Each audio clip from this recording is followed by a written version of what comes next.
A ver. Ya empezamos con esto. Stay right there. Stay right there. Okay. A ver. Let me put it down a bit. Too much. That looks good. Chicos, how are you?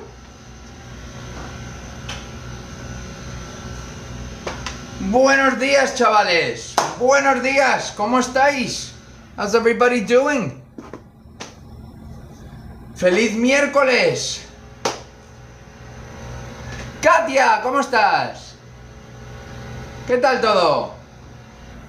La primera hoy, ¿eh? La primera. Katia. Voy a por un café. Espera, ¿eh? Voy a por un café. I'm gonna go grab a coffee really quick. One second. Un momento. I need round 2.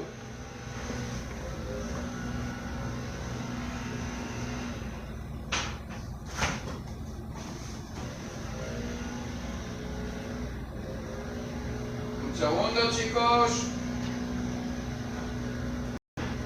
I'm here. I'm missing in action, but I'm here. I'm here.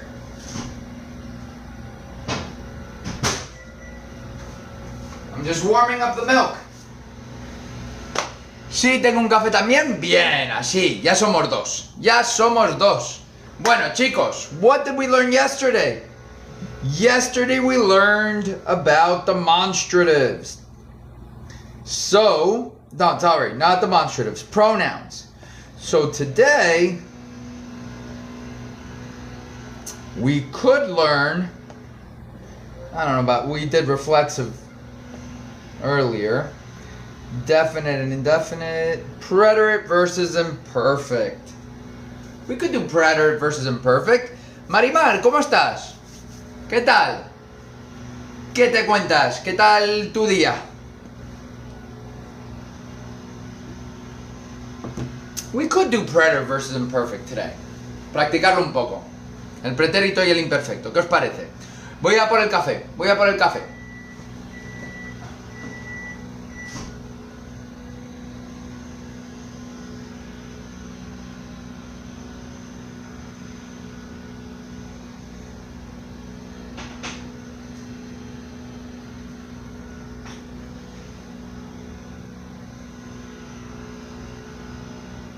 Okay, all set.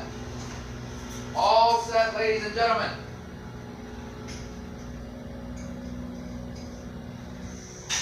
Ay, que me quemo. Okay, I made this coffee way too hot. Preterite, please. Muy bien, profe. Vale, me alegro. Me alegro. Okay, so preterite versus imperfect. We'll do that. We'll do that today. Vamos a practicar el pretérito y el imperfecto con frases. While we wait,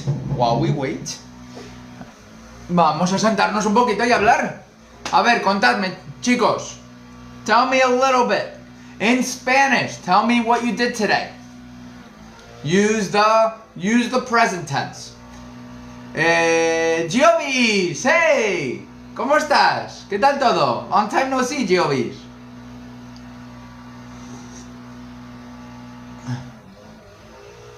A ver, contadme, chicos. One sentence summarizing your morning. Por ejemplo, I could say, yo doy clase esta mañana. Es feliz Día Internacional del Hombre. ¿Hoy es el Día Internacional del Hombre? Muchas gracias.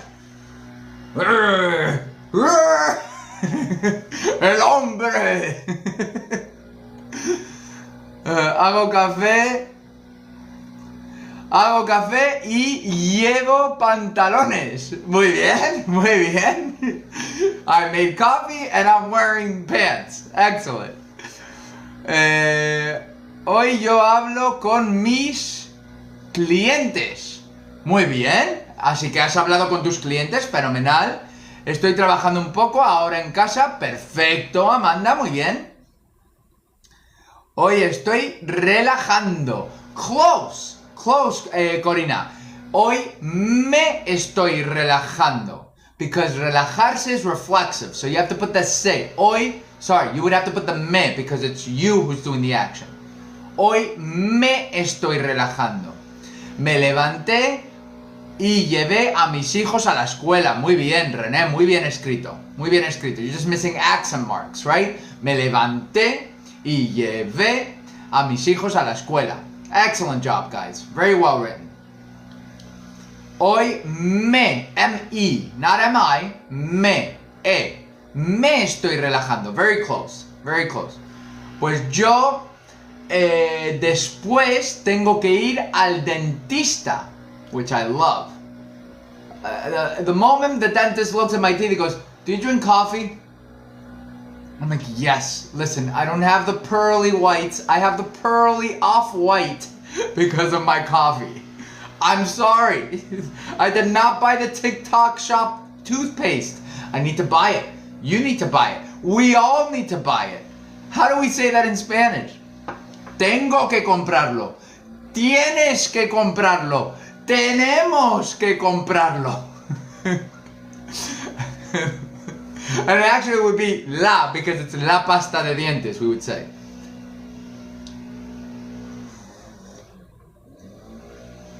Once I buy it, I'll put it as one of my, it'll be the most random product. It'll be 3, 4, 5 Spanish books and some toothpaste. And I'll say, tired of having those yellow teeth when you're teaching Spanish? Me versus me, exactly. There you go. Good job, Corina. Good job. So, me would be mine, or like my whatever. Me is happening to me. Alright, we're almost there, guys. As soon as we hit 50, come on. Come on, 3 people. Come on, 1 person. Oh, don't leave. Guys, don't leave, stay. There we go, 51. Ready to go. Vamos, chicos. Don't go back to 48. I'll pretend I didn't see that. Stay at 50. Stay at 50. Alright, guys, vamos a por ello. Vamos a por ello.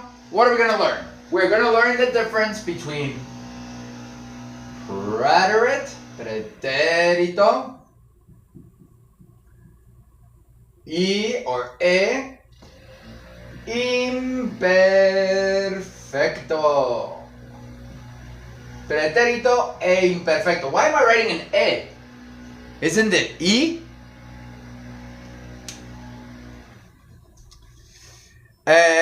No, it's the opposite, Corina. Mi is my, so mi is my, and then me is to me. Me is my, me is to me. Porque imperfecto es con I. Exactamente, Katia. So, when we have an E sound coming up, we don't write the double E. So we don't say I imperfecto, we say E imperfecto. Okay? Me gusta, por ejemplo. Right. There you go. Perfect. Perfect. Okay. So, what is the difference? Who can tell me the difference? ¿Quién me puede decir la diferencia entre el pretérito y el imperfecto? A ver, who can tell me? Random guess. They're both in the past, right? They're both past tenses. What's the difference? Let me write that. The past.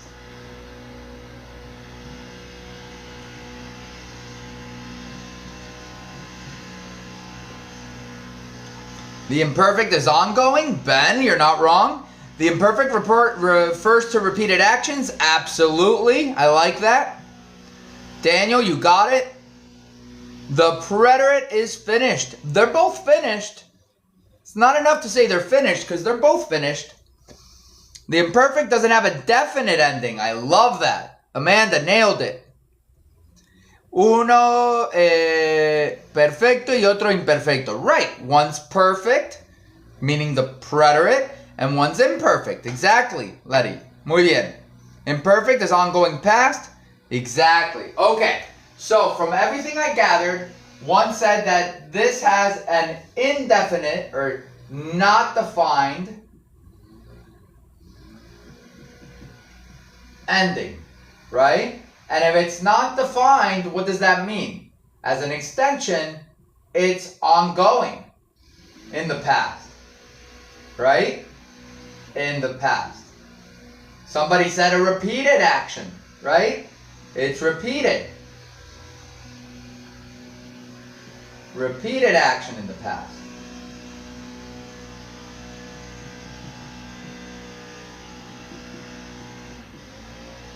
I'm sorry about the leaf blower, guys. He's such a pain in the butt. Okay. Is it really loud, the leaf blower? I mean, they should be done in like 10 minutes. I don't know what's going on. Javi, ¿qué es el retumbo? Oh, so there we go. Yeah, Katia, it's the leaf blower. It's the leaf blower. 1 second. What an annoying guy. Can he stop?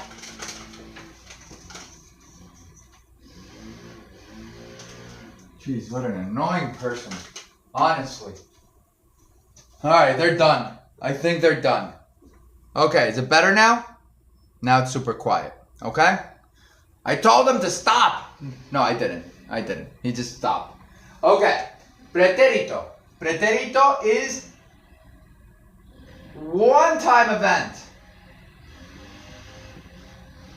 One-time event. Okay? It does have a definite ending. Like, definite, is definite with an E at the end? Yeah, it has to have an E at the end, right? Ending. Meaning that you know about it. Like, for instance, last night.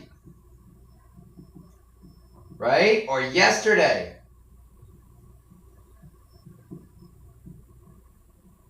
It's also sudden events. Sudden events. Right? The beginning or the end of an action. Beginning or end of an action.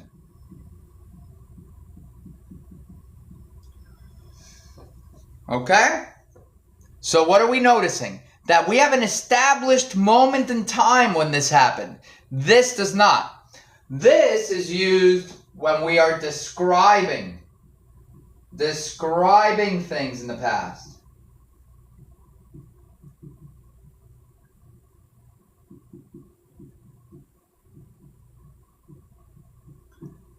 Okay? So let's go into some differences here. If I said, well, I'm going to say it in English, okay? And you have to tell me preterite or imperfect, okay? So if I said, we were walking down the path. Preterite or imperfect? We were walking down the path. Preterite or imperfect? Either put a P or an I. P or an I. Imperfect, imperfect, imperfect. Preterite. Imperfect, imperfect. It's actually imperfect. Yes, it is imperfect. It's not preterite. We were walking down. Were walking has no clear beginning nor end, and it's prolonged in the past, right? Were walking. Okay? Ongoing action in the past. You got it. Exactly right, Tay. So, let's think of another one. Let's continue the story. We were walking down the path when suddenly a rabbit jumped at us. A rabbit jumped at us. Preterite or imperfect? A rabbit jumped at us. Preterite. Preterite. Thank you for the heart me. Preterite. Preterite. Yes. Yes, exactly, guys. Preterite. Why? A sudden action with a clear beginning. We know when that beginning happened, right? When did it begin? Suddenly. Boom. As we were going down the path. Suddenly it happened. Right? So that's a preterite. What about when I was 5? When I was 5. Preterite or imperfect? Right, Tay. It's similar to the simple past, but the problem with the simple past is that everything sounds like simple past in English. So I see a lot of P's for preterite. Guess what, guys? We actually use the imperfect. Why? You would think that it would be preterite, right? Because we know when I was 5 when I was 5. So how could that be not knowing? Because it's not that it wasn't known, it's the prolonged action of being 5 that's important here. Because what I'm telling the reader is, picture me throughout the period of my life when I was 5. Do you understand? So that period of life is ongoing. Okay? Yeah, I was 5 for a time, but I want you to think not about the set time that I was 5. Think about the experiences I had when I was 5. That's what I mean when I go, when I was 5, I used to, we were, it's usually an ongoing thing. Cuando tenía 5 años, andaba al colegio. I would walk to school. I used to walk to school. And you'd Dios mío. I know, it's tough. It's not easy. It's not easy, but it's vital that you guys learn this, okay? I was agreeing with you. It wasn't the day I turned 5. Right, exactly, Luna. Exactly right. I have no idea what day of the week I turned 5. We know, but it's less definite. Yes, Ben. God, what is up with this blower, guys? We are done with the leaves. What is he doing? Can he stop? Jesus. Alright, sorry. It's insane. I don't know what this guy's doing. Yo caminaba a la escuela. A la escuela. Remember, it's feminine because of that A in escuela. Right, and caminaba would be ongoing. Exactly. When I was when he was 40, he was blowing leaves. Exactly. Cuando tenía 40 años, estaba soplando las hojas, right? Or you could say con el soplador. I don't even know what you would call it in Spanish. The leaf blower. Okay. So, let's do some examples.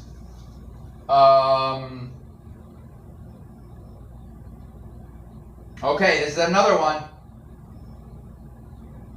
It was 11 p.m. when you called.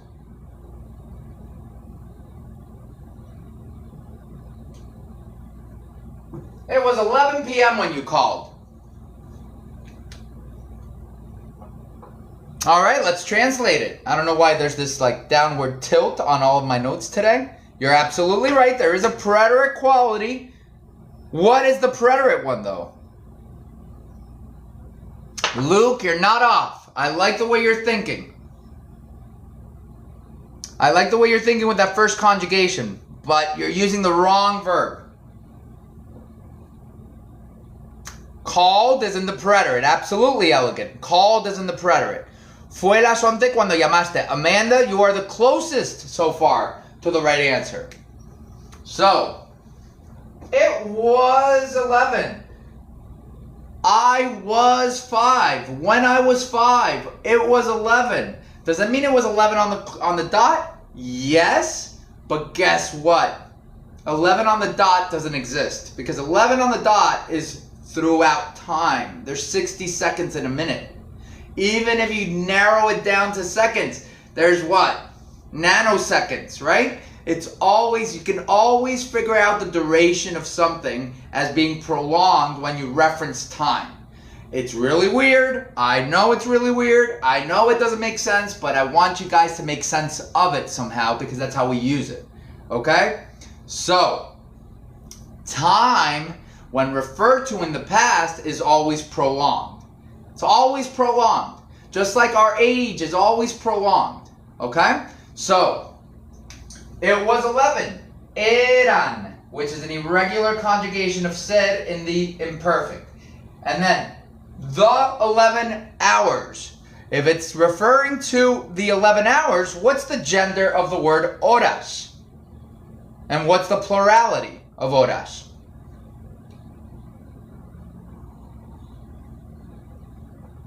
Las, you got it, Luke? So, and feminine, exactly. Put it together for me. Las, get rid of horas. We imply it, we don't say it. Las 11. Las 11. Okay. PM. We have to make sure we understand that it's PM. So how do we say that? Son las. Perfect, Corina. That would be in the present. And thank you for that heart me, Princess Sina. Thank you. De la noche. You got it. De la noche. What does that mean? Of the night. It was 11 o'clock of the night. De la noche. When? Thank you for the follow, Dot. It would be noche because it's 11 p.m. It's late at night. Why not por la noche? You can say por la noche when you don't refer to time. Why do you think we use por when we're not referring? Cuándo. You got it. Why do we use por when we're not referring to a specific time on the clock? Why do you think? Por. What does por imply, guys? Yo dije eran, pero, profe, ¿puedes explicar de nuevo el por qué? Okay, lo que he explicado, no clue, because por means throughout. Por means throughout.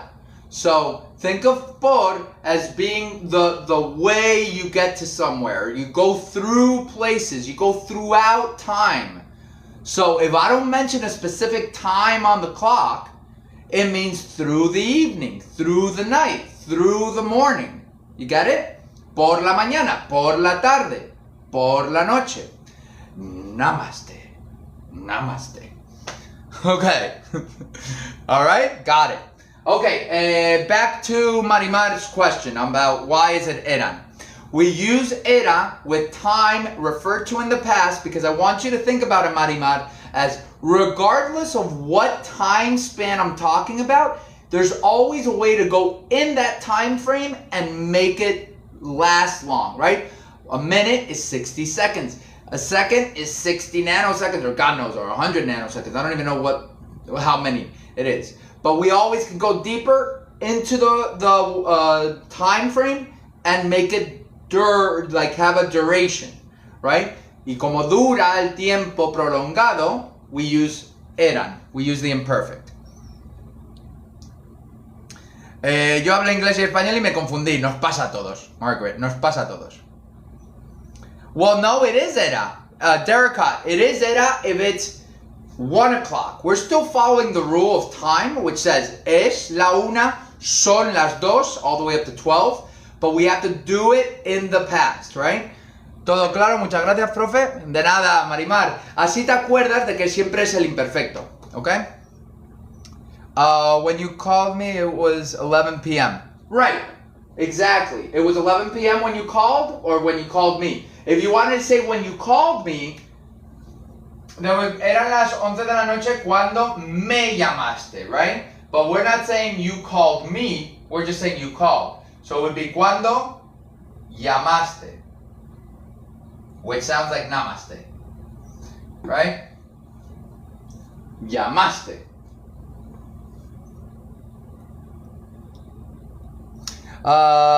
These learning Spanish, bridging the gaps, really doing a good public service for the people. Leshko, thank you. Thank you so much. I'm glad you feel that way. Thank you. Well, llamaste, no, it's already you called, right? We're not saying who we called. We're just saying that he called. Why llamaste instead of llamas? Because llamaste is called in the past. This is the past in English, right?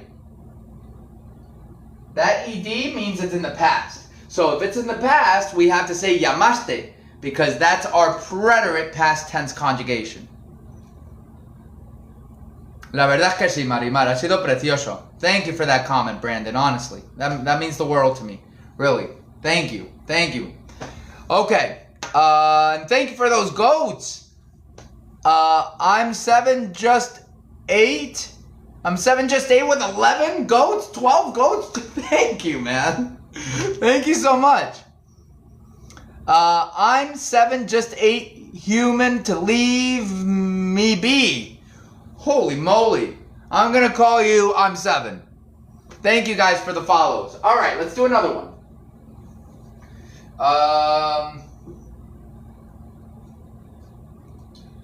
She always used to go to the park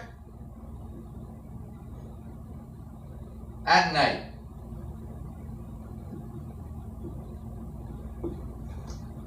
She always used to go to the park at night. When did she stop? Oh, it's you, Wolfie. Wolfie, thank you. Thank you. Anna, thank you for the follow. Okay, would it help to learn conjugations first? Well, yeah, we'll do the conjugations. I'm just trying to get you guys in the mindset. Don't worry. Ella siempre. Why are we using? What are you guys thinking about here? Are we gonna think preterite or imperfect? Hiding from people, but still here to learn. That's awesome.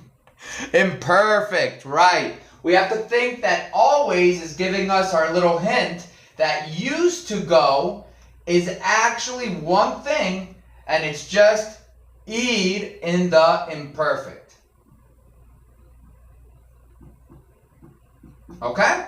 So, I'm going to tell you how to write it, and now we're going to do, because both of these are irregular, okay? That's why I'm not explaining them now. So, she always, ella siempre. Right? You know that. Used to go is just to go in the imperfect. Forget about the used. We don't use it.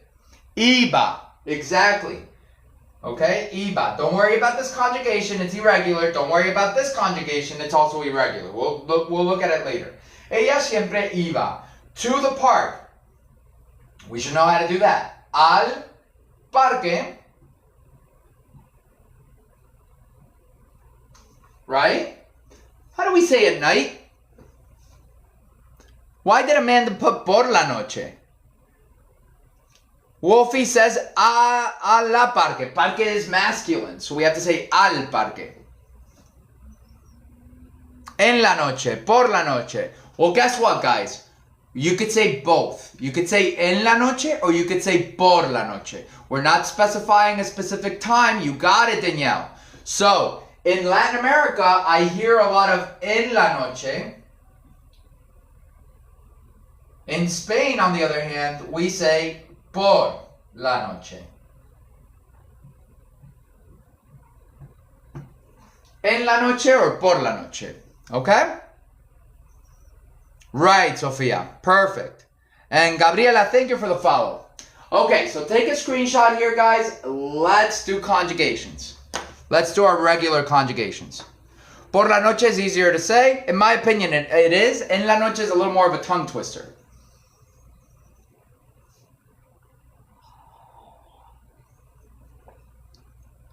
All right, take a screenshot and let's get going.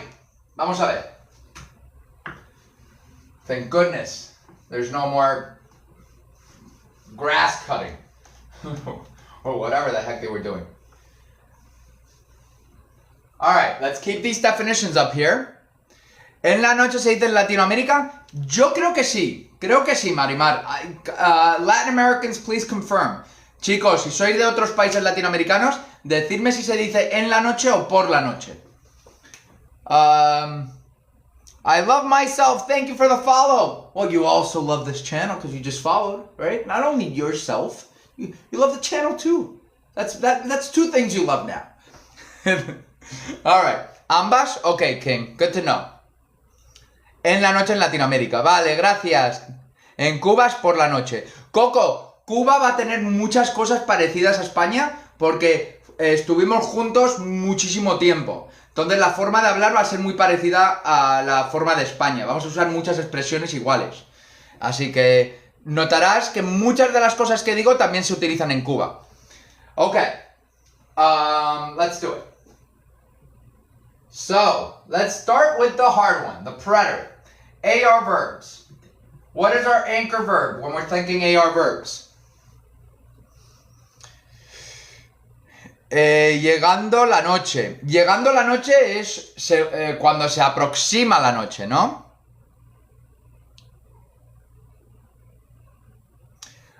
Say the name thing about Cuba in English. Oh, I was saying that in Cuba and in Puerto Rico, they use a lot of the same expressions that we use in Spain because we were together the longest period of time. It was only 125 years ago that they got independence from Spain. So because we were together the longest, we have a lot of similarities in the way we speak. Okay, cocinar. Why don't we use our anchor verb? Our anchor verb, guys, is going to be hablar. Hablar is a regular verb throughout the whole language. So use it as your reference. Okay? All right, so let's put our subject pronouns. Let's put this up here. All right, what are our subject pronouns? We know it's yo, we know it's tú, we know it's él, ella, and usted. I'm just going to write the él. Nosotros, vosotros, and I'm just going to write the ellos. Alright, yo. What I want you guys to know about the preterite is that the yo switches with the él. Usually the yo has the o, now the él is going to have the o. Okay? So what does the yo form have then? The e, which is what the IRs and ERs in the present usually have, right? In the él form. Like vive, like come. Well, now you're going to put it in the yo form and you're going to put an accent on it. So it's going to be yo. Hablé. Hablé. Yo hablé. Don't forget your accent. Because hablé, J, is a different conjugation altogether. And Danielle. So hablé is a command form that's speaking in the formal. And you say, speak, sir. Amara, ¿cómo estás? ¿Qué tal? Okay, now this is the one that I call the Japanese conjugation. Why? Because it sounds like Japanese to me. And it's hablaste. So it's hablaste, hablaste. Right? Sounds pretty Japanese. But don't say it that way. Just say hablaste, hablaste. Don't say hablaste. Because it's very Japanese and you're going to sound Japanese. And even though you're saying Spanish, they're not going to understand you. Okay? So, this is the past? Yes, LG. This is the past. This is the preterite. Okay? Never mind. ¿Has visto cómo queda bien el japonés ahí? Yes, this will be posted later on. So you spoke. It would be hablaste. Right, you spoke. Excellent. Excellent. All right, next one. Él. What did I tell you about él? That we carried down the O from yo. So what is it going to be? He spoke is habló. Good job, guys. Habló. Uh-oh. Habló. With an accent. Don't forget your accent. Because if not, it just becomes what? It just becomes the present tense of hablar. Hablo. Right? So we have to say habló. Alright, nosotros is the weirdest one of all. Because it doesn't change from the present. So it's hablamos. Hablamos. Wait a second. If it's hablamos, how the heck do I know if you're speaking in the past or the present, Javi? You don't. You have to figure that out. You have to become a detective of the language. And go, wait a second. Did he say yesterday at the beginning of the sentence? Did he say last night? Is he saying right now? What the heck is he saying? I better pay close attention. Because I'm not going to get it if not. Right? So, nosotros hablamos. What does that mean? Nosotros hablamos is we speak or we spoke. Okay? We speak or we spoke. Okay? It could also be we said something, but that would be more dijimos, which is an irregular verb. Okay?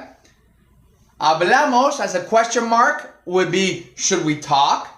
Or hablemos with an E is the command form saying let's talk. Hablemos. Okay? Hablemos with an E, but that's the command form. I don't want you guys to go there yet. Okay? So nosotros is the we form, exactly. So nosotros hablamos. We spoke. All right, what about y'all? This one is just going to be like the tu form, like the hablaste, right? The Japanese one, but instead you're going to put an IS after that E. So it becomes hablasteis. Hablasteis. Hablasteis. This is what I'm learning in my college course right now. There you go. So that's awesome. That's perfect then. Okay. Hola, estoy nueva en tu clase. One second. ¿Por qué vosotros y no vos? Okay, so vosotros es lo que usamos en España. We use this in Spain. It means you and others. It's a colloquial way of talking to a group of people that are your friends. Okay? I don't like that one. It's just hablaste with an IS. It's not the end of the world, guys. Don't worry, Jay. You don't need to. The good news, guys, if you're scared of the vosotros, which you shouldn't be, remember, 50 million people use the vosotros. They're okay with it. So if they can do it, you can do it, right? The population of Spain uses it. It's fine. But you don't have to learn it. Why? Because we all, the Spanish-speaking world, every single one of us, uses ustedes. Everybody. Even the people in Spain use ustedes. What do we use it for? To be formal. So it's just like vosotros when you're speaking to doctors, lawyers, policemen, people of authority, elderly people that require our respect, right? So we're going to say, ustedes piensan que, or something like, or pensaron que, if you're speaking in the past, okay? Nosotros is we, and vosotros is y'all, exactly. But the nosotros is we, Gabriela. Vos means we are in Spain, Spanish, right? No, vos is actually Latin American. It's Argentina, Uruguay, and Paraguay. And I don't teach vos, but it does exist. It would be next to the tu. So it would be vos podés. It's like it's an older Spanish that we used to have, and it would be substituting the tu form, not the vosotros. In Central America also uses vos? Oh, okay, I didn't know. There's certain Latin American countries that use vos, but there's not many, right? It's more of isolated to maybe 5 countries or 6. And Salvador, interesting. I wonder why. We also use vos in Brazilian Portuguese. Yeah, but it's você, right? It's with an E at the end.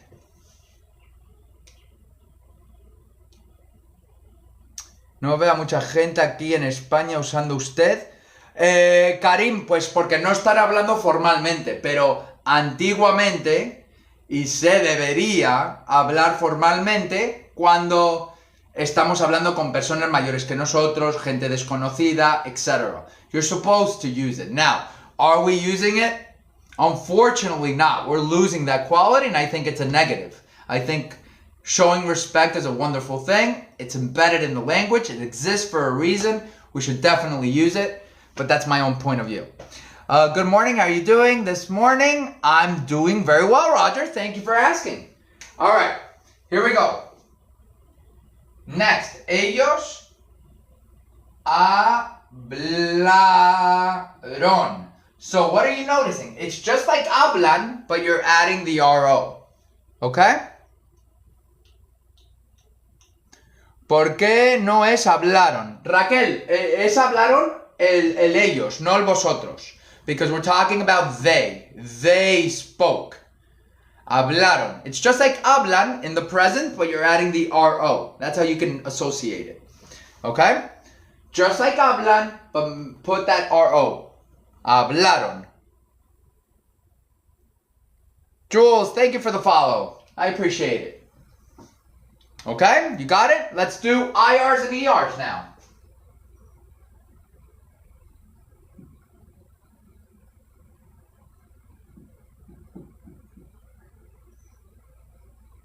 All right, so guess what? It's going to be pretty similar.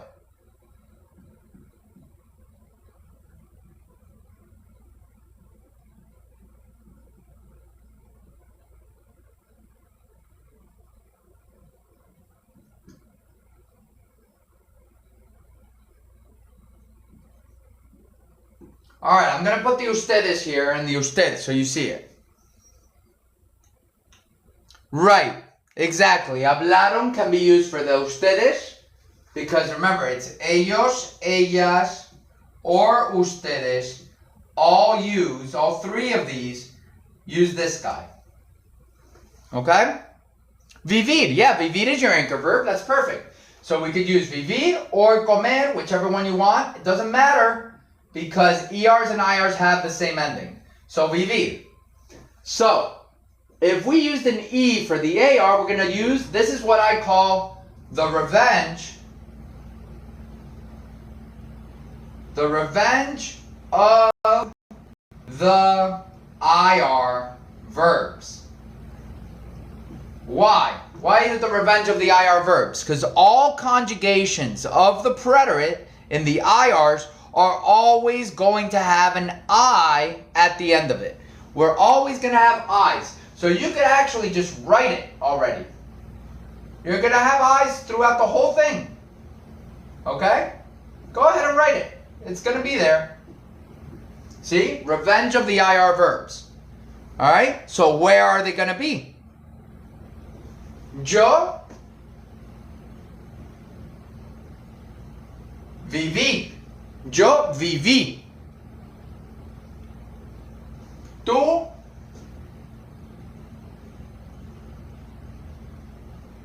viviste. Viviste. Él, ella o usted vivió. Vivió. Good job. Excellent. Excellent, guys. Vivió. Nosotros vivimos. Vivimos. Vivió. All right, so remember, ellos and ellas has to be a plural, so it can't be vivió. That was for él or ella or usted. Vivisteis.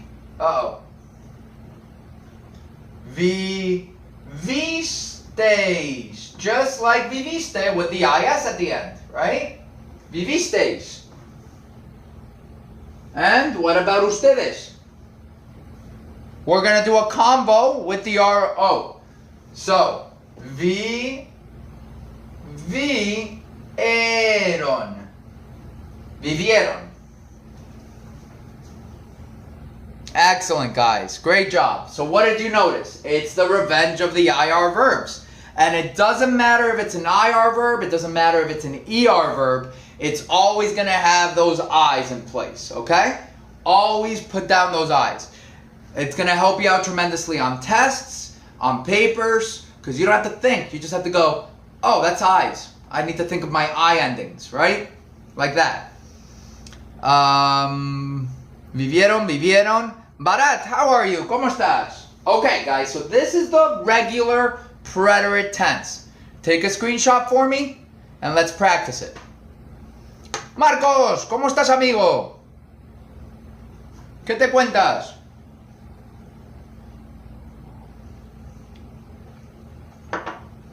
All right? Here we go.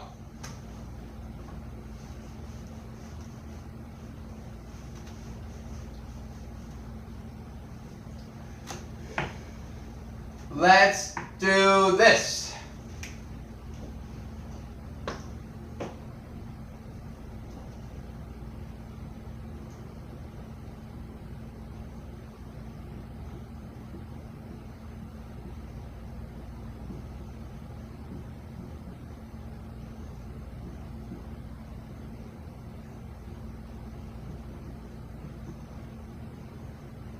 A fry. I spoke with a fry.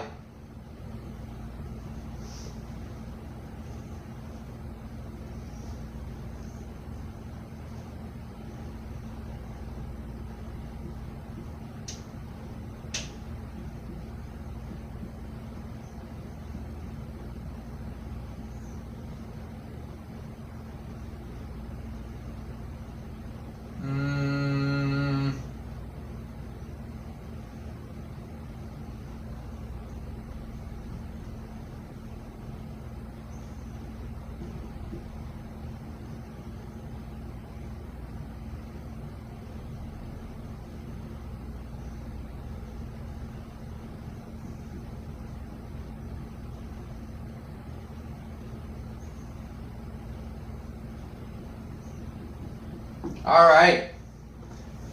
Here we go. Bici taxi, ¿cómo estás?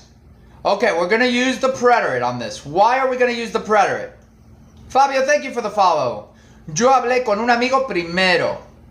Okay, so let's do the first at the beginning. Primero. So primero means first.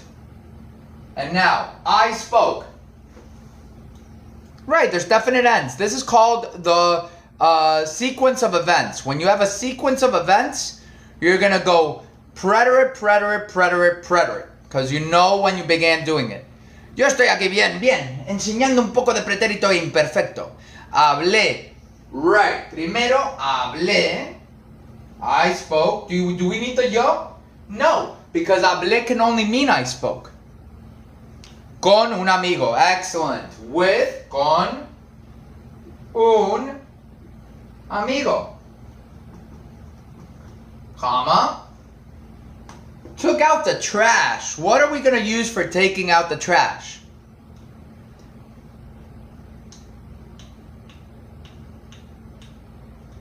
Not tomar, sacar. Why did you put that Q-U-E, Raquel? Why did you put saque? Why is it saque? Isn't the verb sacar with a C? Who knows? Why is it saque? It's in the past, yeah, but that doesn't explain why we put an E with a Q-U, right? Where did the Q-U come from? Shouldn't it be sa-se? Sa-se? It's not. You're right. It is sake. The reason why is because we want to keep the sound of the infinitive.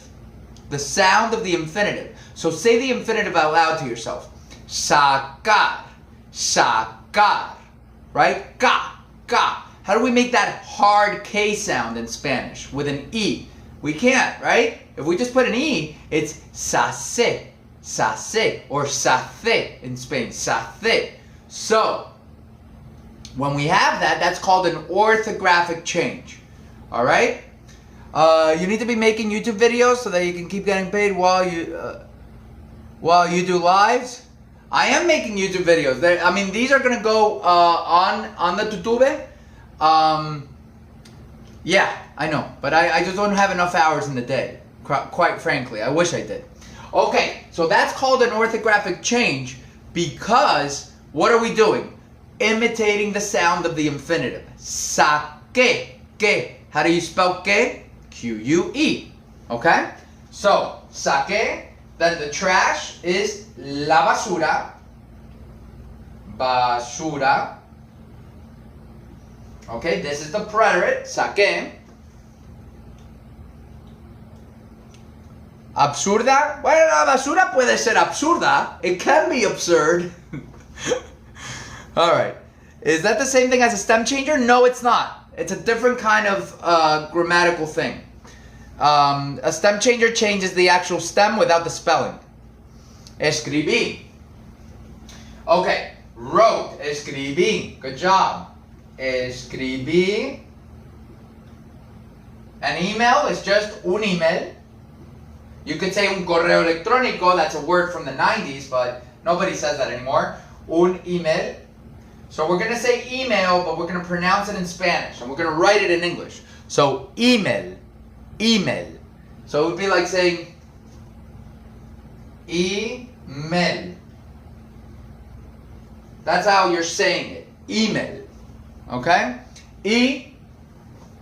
And I slept a bit. Dormí. Dormí. And how do you say a bit? Correo electrónico. Yeah, I know. Un poco, exactly. Un poco, a bit, a little bit. Un poco. You got it, guys. Good job. Un poco. Alright, so what did we do? We had an AR verb. That's why we put the E from the ARs, right? Saqué, that's an AR verb as well. So we're putting that E because it's I am doing it. And then we said escribí because it's an IR verb, escribir. So we're going to put the I. And then dormí, same I is going to go there because it's an IR verb. Un rato, no? Yes, you could say un rato. Un rato would be for a bit. Yeah, you could say un rato as well. Absolutely. Un poco, un rato. Rato is our word for moment of time, right? Like a while. It's like saying for a while, that kind of thing. All right, thank you for the follow. Alkaline fine, I think I got that. I think I read that correctly. Thank you for the follow, amigo. And Brian, Brianna. Brianna, thank you for the follow. And Filipino Español, thank you for the follow. Oh no, you have KB in front of it. All right, let's do another one. And then we'll get to our imperfect. A ver.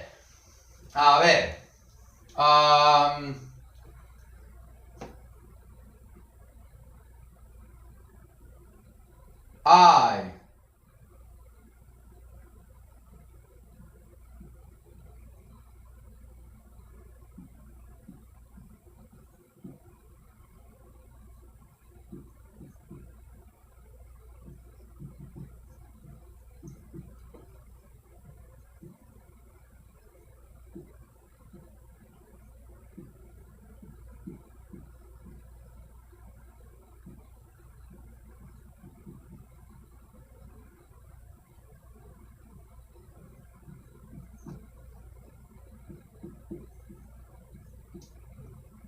All right, I threw a direct object pronoun for you guys.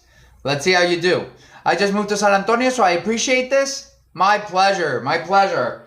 San Antonio must be awesome. I need to go to Texas. I need to see, because it has to be like so multicultural.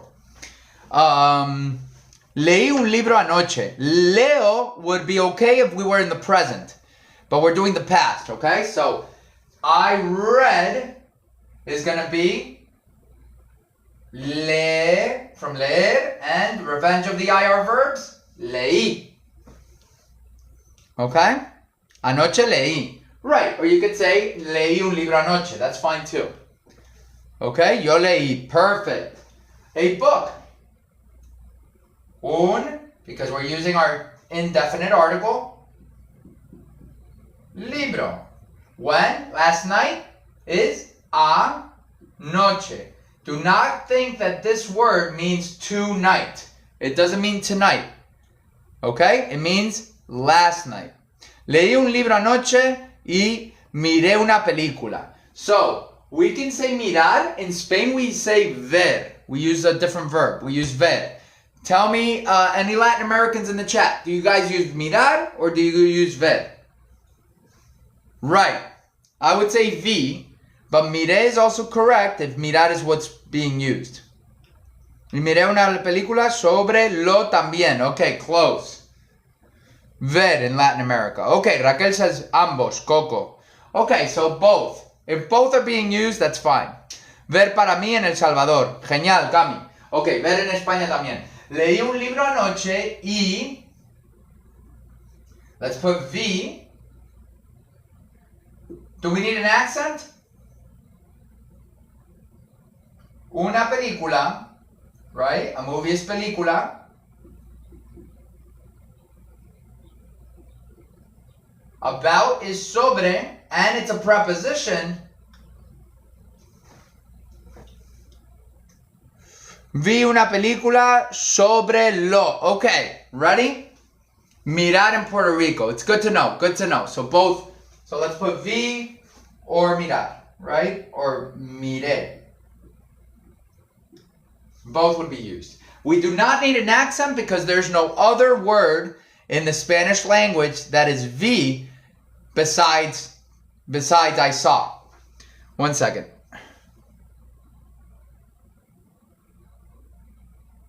I just had to do the little puzzle piece. All right. Miré una película ayer. Perfect. Viví is to live, Katia. So we can't use vivir because this is the verb that we're using. We're using ver. Ver is to see. Okay?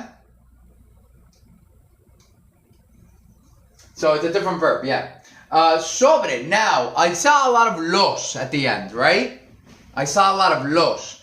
You're not wrong in thinking that it's lo or la, but because this is a preposition, we cannot use lo or la after prepositions. What are other prepositions that you know, guys? Sobre is one of them. A, de, con, por, para. Que is not a preposition, okay? Que is not. So, a, de, por, para. What else? Sobre. Incluso. There's weird ones too. Okay? When you have direct objects after prepositions, you're forced to use the subject pronouns. Except for yo and tú that turn into me and ti, you have to use subject pronouns. The teacher, beautiful the world. Muchas gracias, Alejandro. Muchas gracias. I think I got you what you were trying to say. And from the bottom of my heart, I appreciate it. Thank you. Maggie, thank you for the follow. Y Blue, thank you for the follow. Okay, so sobre. What is the subject pronoun that we would use if we're talking about película? Gracias, Alejandro. Okay, le, lo, no, subject pronoun. Yo, tú, él, ella, usted. What are we going to use? Not ello. There's no ello as a subject pronoun. There's yo, there's tú, there's él, there's ella, there's usted, there's nosotros, nosotras, ellos, ellas, ustedes. Thank you for the heart me. Thank you, Brianna. Ella. There you go, Jay. Ella. Why is it ella? Because we're talking about a feminine thing. Right? Now, does it sound bad to my ears to use ella to talk about an object? Yes, it kind of does. But that's how the grammar is, okay? You have to say it. We are talking about the book, but it's after a preposition. So when we talk about stuff after a preposition, you're forced to say ella. All right? Let me see if chat can explain it in a different manner for you guys. 1 second.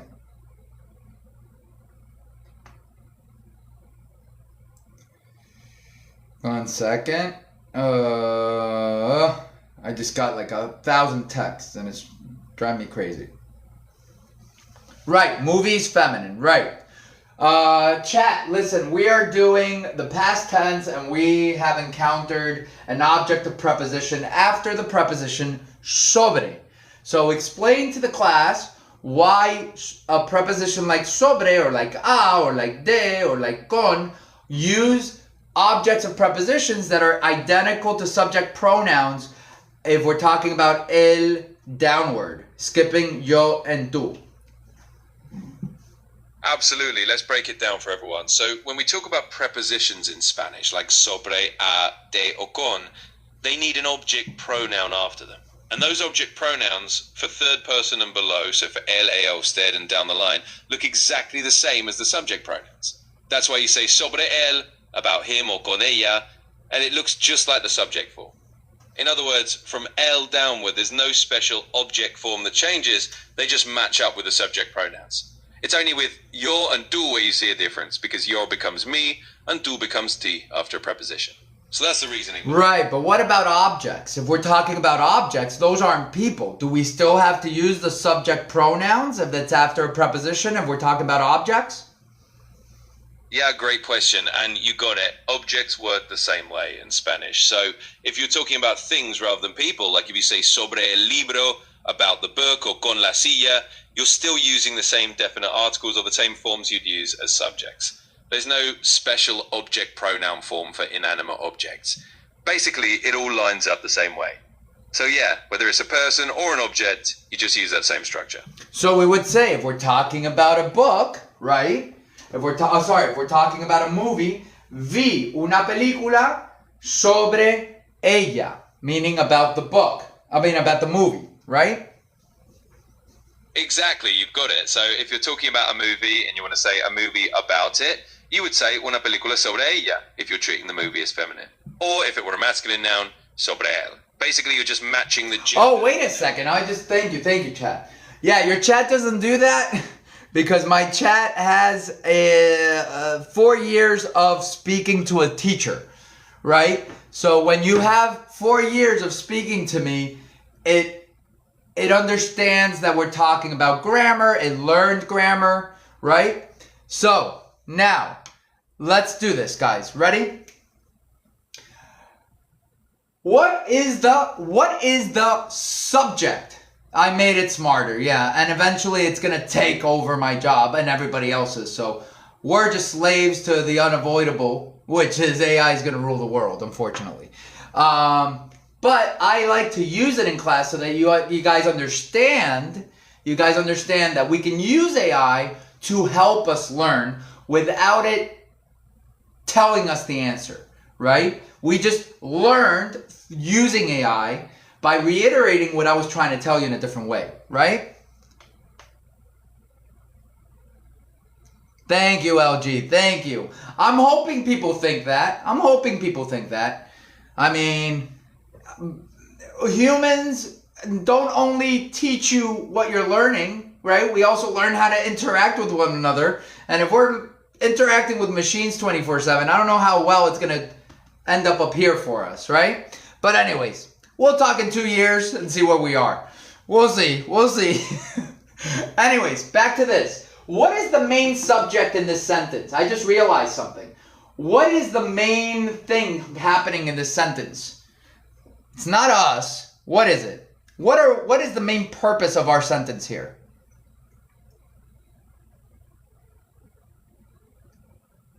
You're right. Exactly, Luna. I'm getting to it. Exactly. It's not ella, because we're not talking about the movie. We're talking about a book we read. We're referencing el libro. So it can't be ella, right? I was looking at película and thinking ella, but then I read, okay, wait a second. We're talking about the book that we watched a movie about. So, de él. You weren't going crazy. I just didn't read deeply into the sentence. So, leí un libro anoche y vi una película sobre él. Just exactly the same él as our subject pronouns. Okay? Thank God you brought it up. I mean, I realized that talking to chat, the moment he said that, I'm like, wait a second, we're not talking about... But always bring up stuff if it doesn't make sense to you, because I am human after all. We just established that, right? All right. You just changed it after proving. Right. So that change is because él is referencing un libro. Okay? Why did you use leí instead of yo? Because you can use yo. You can put yo leí here. Okay? I don't need to put the yo because only leí can mean yo leí. Okay? So leí is yo leí by itself because there's nobody else that can do that reading. Leí in a leí way. All right? Okay, let's do some imperfecto, guys. We still have the imperfectos to cover, and I have 40 minutes. Holy moly. Let's see. All right. Let's do the imperfecto. So, what is the imperfect again? Well, we said it has no defined ending, right? That should be no defined ending, not defined ending. So no defined ending, it's ongoing in the past, it has a repeated action in the past, it can have, right? Or it's describing things in the past, anything that's descriptive. We also fall under this category when what? When we're talking about two things that I mentioned. Age and time in the past, right? Age and time in the past is always going to be imperfect. Alrighty? Okay, so let's do some conjugations. It's the baby conjugation. Blood guy, you're awesome. So yes, it is the baby conjugation. Why is it the baby conjugation, guys?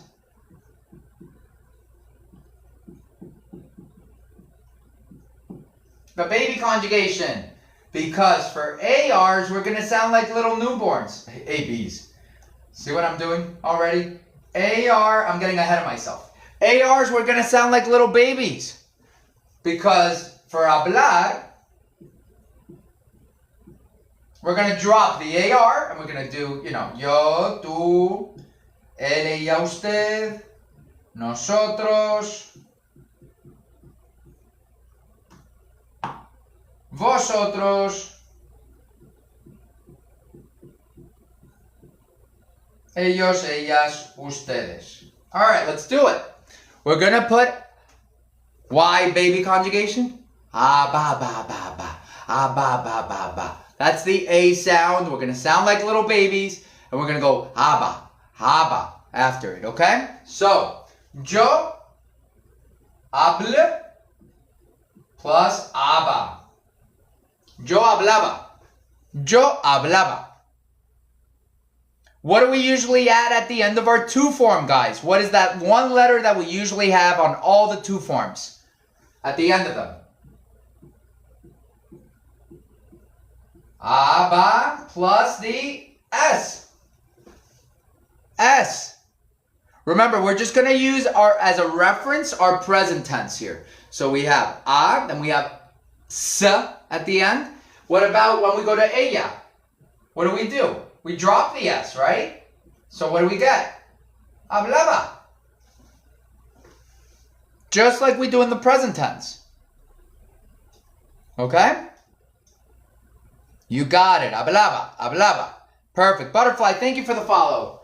Nosotros. Here we go. What do we put at the end of our nosotros usually? Babla. I'm doing bablaba. That would be a little bit harder to pronounce, right? Hablábamos. MOS. Hablábamos. Hablábamos. Yep, don't forget your H, money. Isn't baby bebé? It sure is. Yep, bebé. With an accent going from left to right. Hablábamos. Good job. What about vosotros? What do we put at the end of our vosotros? IS. So it's habla. Habláis. Vais. Hablabais. But no accent needed here. Hablabais. Hablabais. We're going to ignore it anyways? Hey, money, don't ignore it. I use it, man. Don't ignore it. All right. Hablabais. Okay. And ellas hablaban.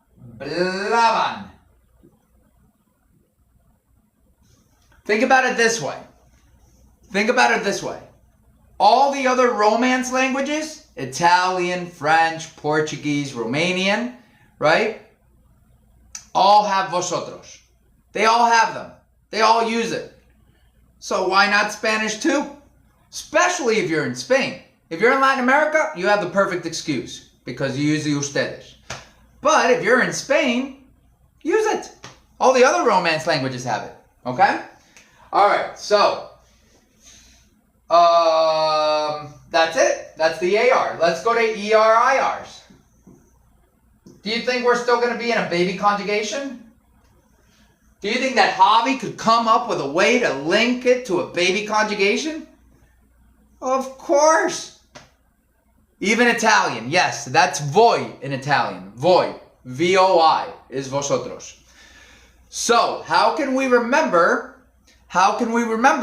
that it's baby conjugation yet again? Because what is the first song we learn as babies about animals? Old MacDonald had a farm. E-I-E-I-O. Forget about the O's. Forget about the O's. Just think Ia. How do you write Ia in Spanish? I-A. E-I-E-I-O. Okay? So, yo, tú, usted, nosotros, vosotros, and then ustedes. Alright, so let's do comer, right? Comer, for instance. Com, and then what? Plus, ia, o. You got it. Ia, with an accent over the I. You're right, Kat. Comía. What about tú? Com.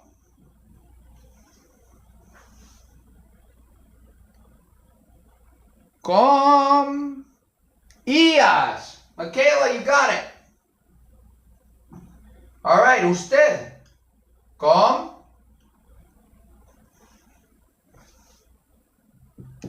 Now comes. That's the present tense, Blue. Comía. Dropping the S again, right? Comía. What about the nosotros?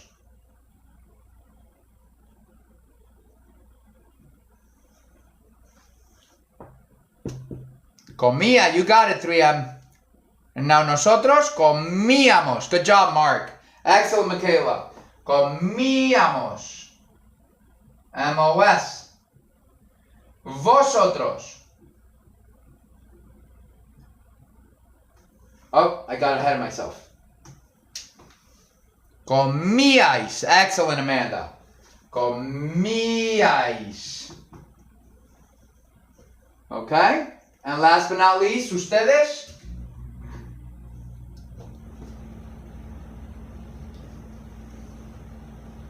Comían. Comían. Perfect. Comían. So, E-I-E-I-O, a-ba-ba-ba-ba. E-I-E-I-O, a-ba-ba-ba. Baby conjugation. Alright? Super easy if you remember that it's all under the baby conjugation. Alright? I do it off camera. The a-ba-ba-ba. Because if I say a-ba-ba-ba continuously on camera, people are going to think my first language is Spanish. Oh, 3M, okay. So maybe you shouldn't get the round of applause for getting it right then. Alright. Here we go. A ver. Vamos a por ello. Go ahead and take a screenshot because I'm about to erase all of this. And guys, I'm going to do about 10 more minutes. We're going to do 2 examples because my back is giving up on me. My lower back. Ugh. Go ahead. Alright, 40,000. Good job, guys. I mean, we didn't get to 60, but we're getting close. You guys are doing great with the likes. Thank you. Thank you for that. Alright.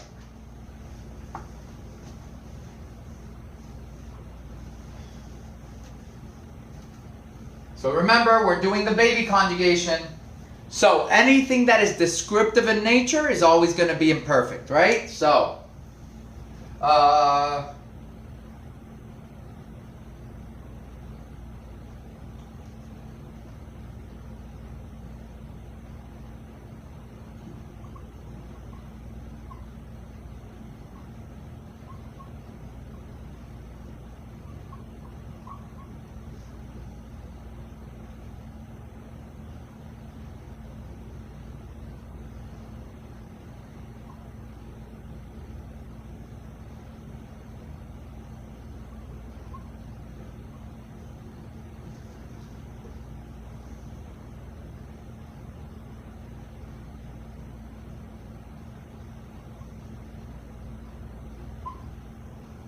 actually, let's put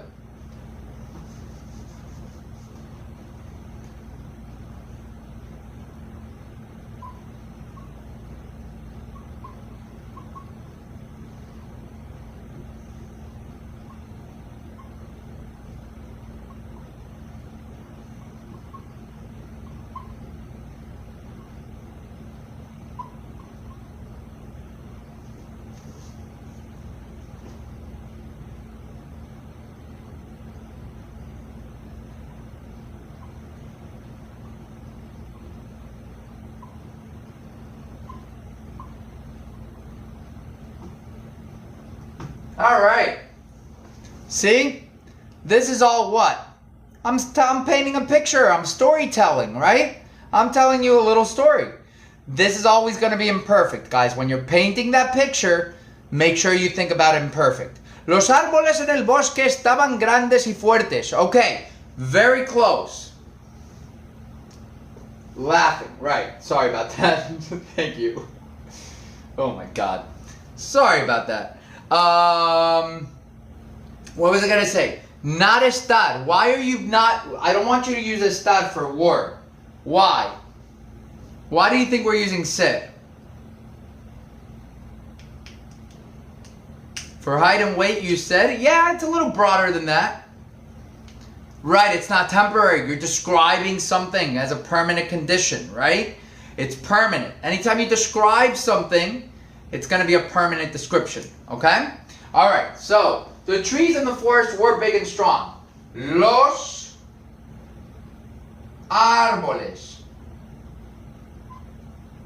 en el bosque. Bosque. Here we go. First were, which is irregular.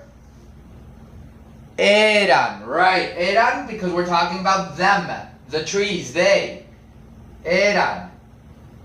Okay? No, notice that this is irregular. It doesn't do the normal aba or the ia, right? It does its own thing. Why is it grandes and not grande? Why is it grandes?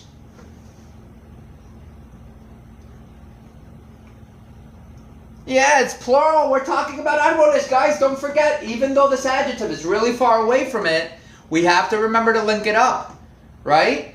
Eran grandes y, and if we're talking about the trees being strong, fuertes. Think of fortitude, right? Fortitude, fuertes. Okay? The birds were singing. Excellent, Alexis. Good job. Michaela nailed it. Excellent, Amanda. Perfect, guys. Good job. So, the birds were singing. Los pajaritos or pajarillos. Don't forget the JA there. Blood guy. Las pájaras. It's actually masculine. So, los pájaros. Los pájaros. Pájaros. We're singing. So you could say two things. You could say estaban. Very good. Everybody's going with the estaban cantando. That's perfect. Estaban cantando. What is cantando? Cantando is an ing. Okay? Whenever you see ing, you're going to add either ando or yendo. No, you can't use cantaron because that's preterite. What I was trying to let you guys know is that you could drop estaban altogether and just put cantaban. Right, Kat, you got it. Because the act of singing is temporary. It will eventually stop. So we have to use estar when we have temporary actions.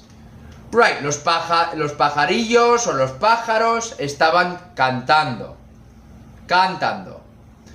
Estaban cantando cuando los niños estaban, you got it. Cuando, when. Cuando, you don't have to put the estaban again. Let me put it up here. Let me use this space right over here. All right. Cuando the kids were laughing and playing. Sorry. Los niños. So, if we want to say estaban again, it would make it such a long sentence that and it would focus on three different actions that the reader is going to think it's too much to handle, right? Remember, okay, let me explain what the difference between cantaban and estaban cantando is. So, yes, exactly, Coco. And I'll explain why that's the case. When you say were and then a gerund, what you're doing as an author to the reader is telling them, focus on this action. Focus on it, right? So, Los pájaros estaban cantando. As soon as I finish saying that sentence, I'm envisioning the birds going pew, pew, pew, pew, pew, pew, pew, pew, pew. I'm imagining it, right? I mean, that they could be singing another song, okay? Not the pew, pew I just did, right? It could be another song. So, I'm focusing on it because you are using a progressive action. They were singing. I'm right there with them, listening to the singing, okay? The moment you don't say that, and instead you say cantaban, that's like you passing a stroke, a brush stroke, over it, but without an emphasis on it, right? Cantaban. It's like eran grandes y fuertes. It's more descriptive, like getting over it, right? They were singing, the trees were tall and strong, etc., etc. And I'm going through it, but I'm not really putting myself in that picture. I'm just reading it and imagining it very subtly. End of story. Does that make sense? Do you guys understand the difference? One is more focused. So if you focus on cantando and then you start focusing again on laughing and smiling, or whatever we said, laughing and playing, there's too many things. It's not as immersive, exactly. So I don't want the reader to focus on three different things, right? So why don't we say cantaban cuando, and maybe the kids are going to be the protagonists of my story, right? Probably. I'm not going to be, unless it's Dr. Dolittle, right? We're going to make the kids the protagonists. So why don't we do this? Okay, by the way, I'm explaining to you something more in the B1 level category, but this is good for you, okay? Regardless, and I think you guys understand it. So, okay, cuando. So los pájaros cantaban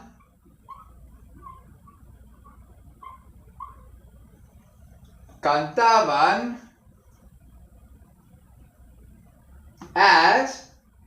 Oh, so as the kids. Cuando is when the kids. So we didn't even use the right word here.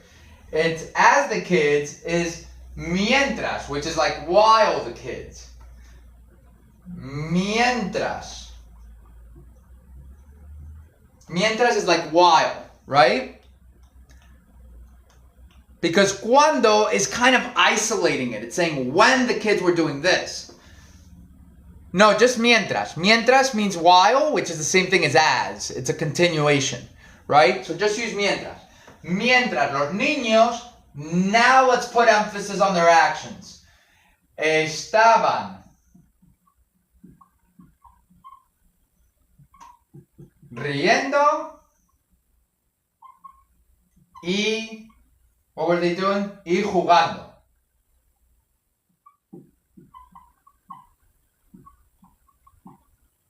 So, in Spain, we typically make laughing. Do you guys get it?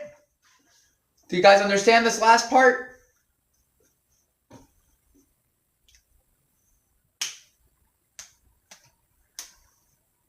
Yes. Tay says yes.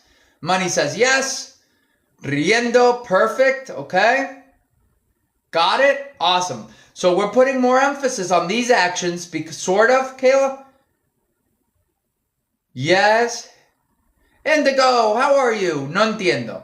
Okay, remember, when we use estaban, all we're doing is bringing the reader closer to these actions that they're doing because it's ongoing. It's putting an emphasis on the fact that they were doing these actions. Okay? So, when we want the reader to focus more on actions, instead of just doing reían y jugaban, which is still imperfect, we're going to put the estaban riendo y jugando. We're going to put the estaban to bring the focus to those two actions. Okay? If that doesn't make sense, I could get my chatino to explain it in a different way so that it might click for you guys. Think it does click. Indigo, thank you for the heart me. ¿Vale? ¿Entendéis? It's also much easier to remember. Yes, Kat, but don't overuse it. Because if you overuse estaban, you sound like redundant. It sounds prolonged. It kind of hurts. It doesn't hurt our ears, but it makes you tired as a listener because you're putting so much focus on every action that you're saying that you're like, what do you want me to focus on, right? Sí, Chatino también. Okay, Chatino también. Let's do Chatino también. Chatino, we have a question. We're learning about the imperfect, and now we're learning the subtle differences between estaba plus a gerund versus just the imperfect by itself. Aren't they both in the imperfect? What's the difference between one and the other? Hey, absolutely. Chatino here to help. So you're right. Both estaba plus a gerund and the plain imperfect are using the imperfect tense. But the difference is really about the nuance. When you say something like estaba comiendo, I was eating, you're emphasizing that this was an ongoing action at that particular moment. It's kind of like painting a picture of something in progress. On the other hand, if you just use the plain imperfect, like comía, I ate or I was eating, it's a little more neutral. It just describes a habitual action or a general past situation without focusing on that ongoing aspect. So in short, adding estaba plus the gerund really highlights that something was happening right then and there, while the simple imperfect is a bit more general. So could we say that us as authors, if we're explaining something, we should use estaba when we want to emphasize a particular action? And then we should use the regular imperfect when we want to brush over it, like a swipe? Yeah, that's a really nice way to put it. Exactly. As authors, if you want to zoom in on an action and really highlight that it was in progress, you'd use estaba plus the gerund. It's like putting a spotlight on that ongoing moment. And then, yeah, if you just want to kind of brush over it or mention it as a background detail, you can use the simple imperfect. So it's all about what you want to emphasize in your storytelling. Does that make sense, guys? You like that he's British? You know why I changed him to British?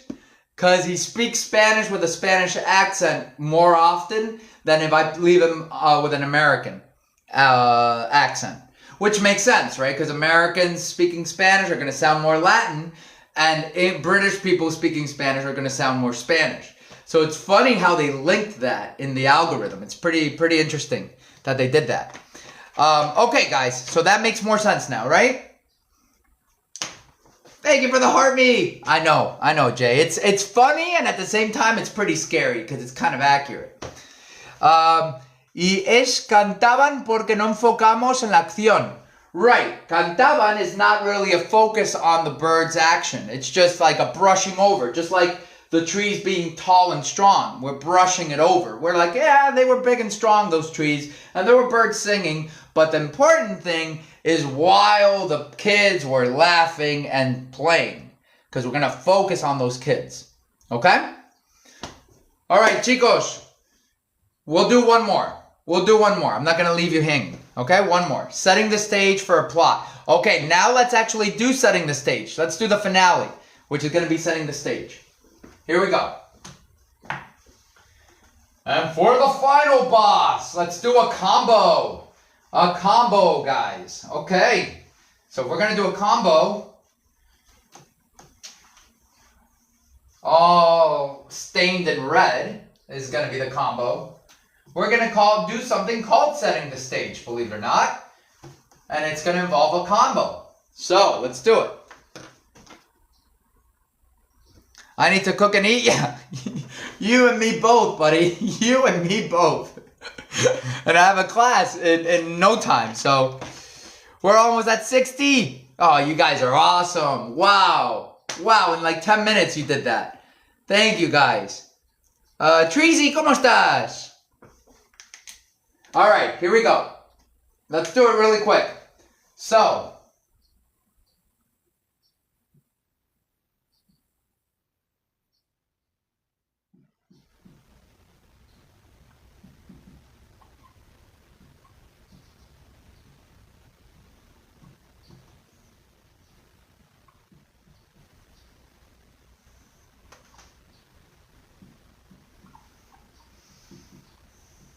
alright, so this type of construction is called setting the stage. Why?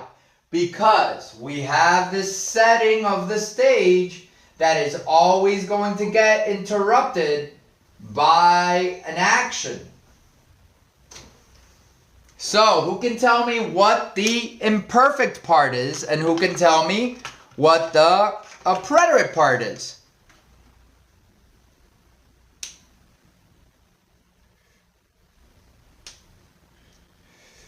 User, I don't know, pero sí, os intento enseñar un poco de todo. Gracias, Marimar. Estaba estudiando cuando llamaste anoche. Estaba estudiando cuando me llamaste anoche. Perfect, guys. Estaba estudiando cuando me llamaste anoche. You guys rock. So, notice that we're using what? The emphasis, right? The thing we just spoke about. We're going to say, estaba estudiando. Now, guys, are we missing anything?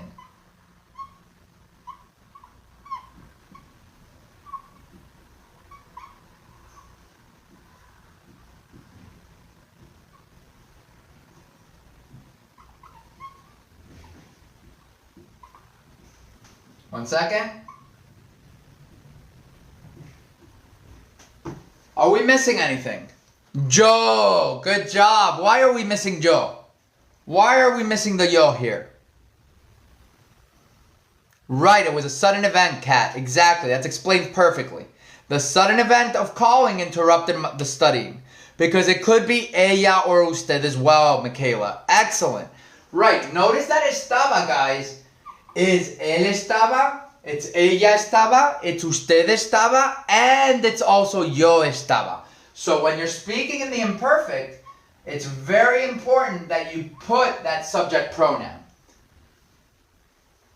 Okay? You got it.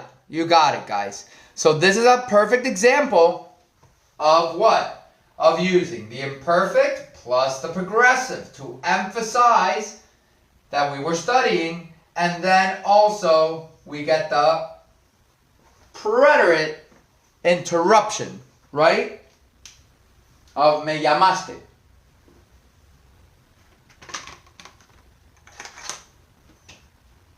Make sense? Alright, guys, well, that's the beginning of preterite versus imperfect. We have the irregulars, and we have a ton of them. So if you want, we could do that tomorrow. We could do that tomorrow as part 2. You guys up for that? All the irregulars? Yeah, this was helpful? Awesome. Good to hear, Kat. Yes? We'll continue this tomorrow with the irregulars? Okay, perfect. We'll do it tomorrow then. What time? 8 o'clock at night. Tomorrow's a long day. So bear with me. I'm going to be kind of tired. Alright? Gracias a vosotros. Always thank you guys for being here, for wanting to learn. Means the world to me. Jenny, my pleasure. My pleasure. Thanks to all of you, okay? And if you're new here, hit that follow button just like Carly just did. Thank you, Carly. And Bree, thank you. Thank you so much. And thank you for the 60,000. You guys made it. 62.5. Amazing stuff. Amazing stuff. You rock, guys. I will see you tomorrow at 8 p.m. Eastern. That's 5 p.m. Western. Okay? Take care, guys. Cuidaos. Hasta luego, chicos. Bye-bye, everybody.